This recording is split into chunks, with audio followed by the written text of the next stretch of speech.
Mathur classes में आपका स्वागत है। आप सभी लोगों के लिए मैं एक दूसरा पार्ट लेके आया हूँ। जो पहले पार्ट में मैं आपको बता चुका हूँ टेंस के बारे में, और उसमें आपको दूसरी बात बताई है प्रेजेंट इंडेफिनिट के बारे में। आज मैं आपके लिए लेकर आया हूँ प्रेजेंट कंटिन्यूअस टेंस। देखिए, आज हम समझते हैं हम लोग प्रेजेंट कंटिन्यूअस टेंस किसे कहते हैं, क्या होता है। तो प्रेजेंट कंटिन्यूअस का मतलब होता है वर्तमान में कोई काम जो है वर्तमान में चल रहा हो, वर्तमान में कोई काम हो रहा है। तो पहचान देखिए प्रेजेंट कंटिन्यूअस टेंस की, जिन वाक्यों के अंत में रहा है, रहे हैं, रही है आज शब्द आते हैं प्रेजेंट कंटिन्यूअस टेंस कहलाते हैं। क्या हिंदी में अगर हम देखेंगे, हिंदी की देखकर पहचान करेंगे तो हम करेंगे जिन वाक्यों के अंत में रहा है, रहे हैं, रही है आज शब्द आते हैं प्रेजेंट कंटिन्यूअस टेंस कहलाते हैं।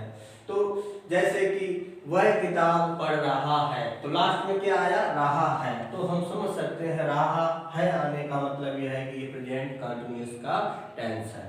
तो दोस्तों, इससे पहले मैं आपको प्रेजेंट इंडेफिनिट बता चुका हूँ, और प्रेजेंट कंटिन्यूअस के बारे में आज सिर्फ प्रेजेंट कंटिन्यूअस की ही बात होगी। दोस्तों, अपने चैनल को लाइक और सब्सक्राइब करिए, आगे बढ़ाइए। आपका ही चैनल है, आप आगे जितना बढ़ाएंगे उतना ही अच्छी हम कोशिश करेंगे आपको पढ़ाने की। तो सिंगुलर एक वचन में किसी का नाम हो सकता है, जैसे ही, सी, इट, कुछ भी हो सकता है। एक वचन के लिए अगर प्रेजेंट कंटिन्यूअस का टेंस है तो इसमें हेल्पिंग वर्ब इज का प्रयोग होगा। अगर बहुवचन का, जिसे प्लूरल बोलते हैं, बहुवचन का वाक्य आई के साथ एम लगाते हैं और यू, दे, भी के साथ आर लगाते हैं। तो आपको आशा करता हूँ ये बात आपको समझ में आई होगी। उसके बाद रूल्स अफर्मेटिव का हम फॉलो करते हैं। सब्जेक्ट होगा, सब्जेक्ट कर्ता के अनुसार, जो सब्जेक्ट है उसके अनुसार हम इज या एम या आर या ये हम लगा सकते हैं। किसके अनुसार, कर्ता के अनुसार। वर्ब, वर्ब की कैसी फॉर्म होगी, फर्स्ट फॉर्म, और इसी में हम जोड़ेंगे आईएनजी फॉर्म। कौन सी फॉर्म जोड़ेंगे, आईएनजी फॉर्म प्लस ऑब्जेक्ट। रहा अगर है टेंस में तो वर्ब की फर्स्ट फॉर्म के साथ आईएनजी फॉर्म जोड़ेंगे, उसके बाद ऑब्जेक्ट जोड़ेंगे और कंप्लीमेंट। देखिए दोस्तों, अफर्मेटिव रूल के साथ हम क्या करते हैं, पहले सब्जेक्ट, सब्जेक्ट मींस होता है कर्ता। इज, एम, आर, ये हमारी हेल्पिंग वर्ब, हेल्पिंग वर्ब मतलब सहायक क्रिया। उसके बाद जो मुख्य वर्ब होती है, मैन वर्ब जिसे बोलते हैं या क्रिया बोल देते हैं, तो ये फर्स्ट फॉर्म के साथ आईएनजी का प्रयोग जरूर करते हैं। अगर हमने ये आईएनजी फॉर्म का प्रयोग नहीं किया तो इसका मतलब हमारा टेंस गलत है। उसके बाद हम ऑब्जेक्ट लिखते हैं, ऑब्जेक्ट के बाद कंप्लीमेंट लिखते हैं। देखिए दोस्तों, अब हम एग्जांपल के साथ इसको समझते हैं। वह किताब पढ़ रहा है। देखिए, ही इज, ही करता वह है, सिंगुलर करता है, इसके साथ ही हो गया। और इसके ही के साथ हमने बताया ही, सी, इट या किसी का नाम हो तो इज का प्रयोग करते हैं। इज, ही के साथ इज लगाया। अब मेरी हेल्पिंग वर्ब इज लगा दिया है।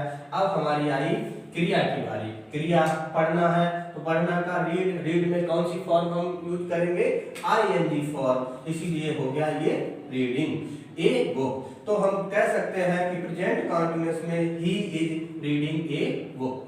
तो दोस्तों देखिए, ये प्रेजेंट कंटीन्यूअस का पहचान के बारे में, अंत में अगर रहा है लगा है, रहे हैं लगा है, रही है लगे हैं, तो ये प्रेजेंट कंटीन्यूअस की हिंदी में पहचान होगी। इंग्लिश में जानने के लिए हम हेल्पिंग वर्ब पर प्लस आईएनजी पर, वर्ब में आईएनजी पर डिपेंड करते हैं। तो अगर इंग्लिश का टेंस दिया गया हो तो हम ये हेल्पिंग वर्ब देख लेंगे, उसके बाद हम आईएनजी देख लेंगे, इसलिए हमें पहचान पता चल जाएगी प्रेजेंट कंटीन्यूअस का टेंस है। देखिए दोस्तों, एग्जांपल, इसके बाद हम एक एग्जांपल दूसरा आपको समझाते हैं। देखिए दूसरा एग्जांपल समझिए, मैं अपने भाई के साथ क्रिकेट मैच खेल रहा हूँ। क्या मैं, दूसरा एग्जांपल देखिए दोस्तों, मैं अपने भाई के साथ, भाई के साथ क्रिकेट मैच खेल रहा हूं। देखिए जरा, मैं अपने भाई के साथ क्रिकेट मैच खेल रहा हूँ। मैं के लिए करता क्या है, मैं के लिए हम लगाते हैं इंग्लिश में आई, और आई के अनुसार हमने बताया है एम का प्रयोग होता है। तो कंटिन्यूअस में आई के साथ हेल्पिंग वर्ब एम लगाएंगे, और खेल क्या रहे, खेलना की क्या होती है, प्ले, PLAY, और ING लगाएंगे क्योंकि हमारा रूल्स कहता है कि वर्ब में ING 100% लगानी होगी। तो आई एम प्लेइंग, फिर क्या है, क्रिकेट, CRICKET, क्रिकेट किसके साथ खेल रहा है, अपने भाई के साथ, with my brother, with cricket match, यहाँ पे क्रिकेट मैच MATCH, मैच किसके साथ खेला, अपने भाई के साथ, विद माई ब्रदर। देखिए टेंस हमारा प्रेजेंट कंटीन्यूअस का टेंस बन गया। मैं अपने भाई के साथ क्रिकेट मैच खेल रहा हूँ, तो I am playing cricket match with my brother. तो दोस्तों आशा करता हूँ ये बात आपकी समझ में आई होगी। अब हम इसमें आपको अफर्मेटिव बताते हैं, इसके बाद हम आपको कंटीन्यूअस और इसका कंटीन्यूअस में नेगेटिव वाक्य और इंटरोगेटिव वाक्य अभी बनवाएंगे। इसके लिए आपको 2-4 एग्जांपल और लेते हैं, तो आपको समझाएंगे एग्जांपल के साथ। थोड़ी देर के लिए आप रोमांच करिए और पढ़िए। दोस्तों अब हम चलते हैं आगे क्वेश्चन की तरफ। तुम मैदान में घूम रहे हो, तो देखो टेंस हमने आपको रूल हमने बता दिया है अफर्मेटिव का। तो पहले सबसे पहले हम करता सब्जेक्ट लेंगे। सब्जेक्ट हमारा क्या है, यू, तो मतलब यू के साथ हमने बताया था आपको क्या लेते हैं, आर। यू आर, घूमना की क्या होगी, वॉकिंग, WALKING, वॉकिंग। कहाँ घूम रहे हो, मैदान में, तो इन द फील्ड, FIELD। देखिए तुम मैदान में घूम रहे हो, मैंने आपको कंटीन्यूअस में बताया है, पहचान रहे हो, तो क्या करता है के अनुसार, करता हमारा यू है तो यू ले लिया, यू में हमारा हेल्पिंग वर्ब लगता है आर। उसके बाद वर्ब क्रिया में ING फॉर्म हम जोड़ते हैं। उसके बाद इन द फील्ड, पूरा कॉम्प्लीमेंट करने के बाद ये हमारा टेंस प्रेजेंट कंटीन्यूअस का तैयार हो गया।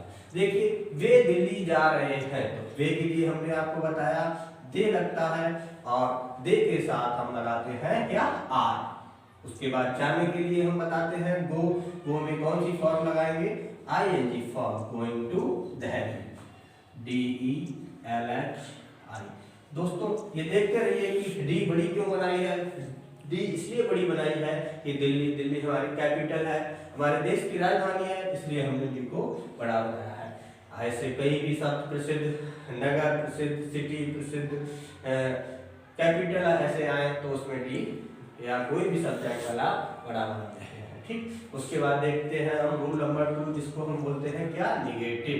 क्या बोलते हैं, निगेटिव, NEGATIVE, निगेटिव का रूल क्या कहता है कि रूल नंबर 2 देखिए, सब्जेक्ट होगा, सब्जेक्ट के साथ इज, एम, आर, जैसा हमारा कर्ता होगा, सिंगुलर होगा तो सिंगुलर हम हेल्पिंग वर्ब लगाएंगे, अगर प्लूरल होगा तो प्लूरल पे हेल्पिंग वर्ब लगाएंगे, उसके साथ आगे आके नॉट लगाएंगे, नॉट के बाद वर्ब की फर्स्ट फॉर्म के साथ ING, उसके बाद ऑब्जेक्ट प्लस कंप्लीमेंट। देखते रहिए, थोड़ी देर में आपको ये निगेटिव वाला भी समझ में आएगा। मैं घर नहीं जा रहा हूँ, मैं के लिए हमने आपको बताया है आई लगाते हैं, आई के साथ एम का प्रयोग करते हैं, और इसके बाद नहीं, और नॉट क्या, गोइंग टू होम, हाउस भी लगा सकते हैं और होम भी लगा सकते हैं, कुछ जो आपकी इच्छा हो वो आप कर सकते हो। देखिए तुम पिताजी की सहायता कर रहे हो, लास्ट में समझ में आया, ये प्रेजेंट कंटीन्यूअस का है, इसलिए हमने बनाया इसको you are helping, HELPING, helping, किसकी सहायता कर रहे हैं, यू आर हेल्पिंग फादर।